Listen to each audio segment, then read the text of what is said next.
بسم اللہ الرحمن الرحیم۔ السلام علیکم ورحمۃ اللہ وبرکاتہ۔ میں ہوں سید عاشق حسین اور آپ دیکھ رہے ہیں اسلامک نالج۔ آج کی اس ویڈیو میں بات کریں گے خواب میں عمارت دیکھنا کیسا۔ تو اس کی مختلف صورتیں ہیں۔ حضرت سیدنا ابن سیرین رحمۃ اللہ تعالی علیہ نے ارشاد فرمایا کہ اگر کوئی شخص خواب میں دیکھے کہ اس نے ویران جگہ میں مسجد یا مدرسہ بنایا ہے تو یہ اس شخص کے دین اور آخرت کے ثواب پر دلیل ہے۔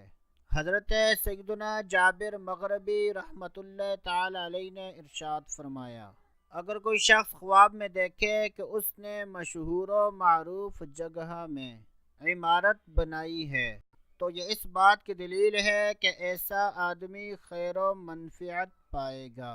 حضرت سیدنا امام جعفر صادق رحمۃ اللہ تعالی علیہ نے ارشاد فرمایا کہ خواب میں عمارت دیکھنے کی 4 تعبیریں ہیں: دنیا کی درستگی، خیر و منفعت، مراد کا حصول، رکے ہوئے کاموں کا ہو جانا۔ اللہ عز و جل سے دعا ہے کہ اللہ عز و جل ہمیں اچھے خواب دیکھنے، برے خوابوں سے بچنے کی توفیق عطا فرمائے۔ تو دوستو ابھی کے لیے اتنا ہی، اگلی ویڈیو تک اجازت، اللہ حافظ۔